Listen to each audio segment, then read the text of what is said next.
sudah jelas di dalam Undang-Undang Nomor 2 Tahun 2009 dan di dalam PP Nomor 55 tentang kendaraan yang dikeluarkan oleh Menteri Perhubungan. Setiap kendaraan yang bersifat roda 2 atau roda 4 atau lebih daripada itu, khususnya untuk roda 2, tidak dibenarkan untuk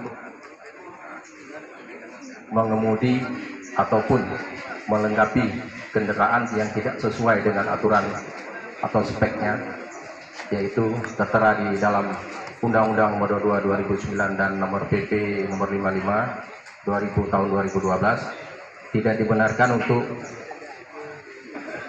kendaraan knalpot blong tidak sesuai dengan spek dan aturannya.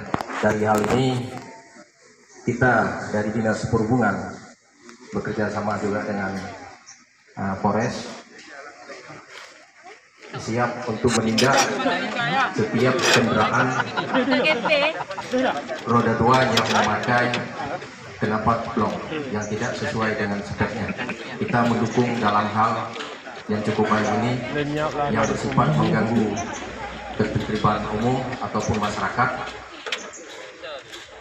yang cukup membising masyarakat. Untuk pengguna yang telah terjaring di dalam beberapa hari ini adalah hal yang cukup positif yang sama-sama harus kita tertibkan di wilayah Kota Lok Sumai. Sekian, terima kasih.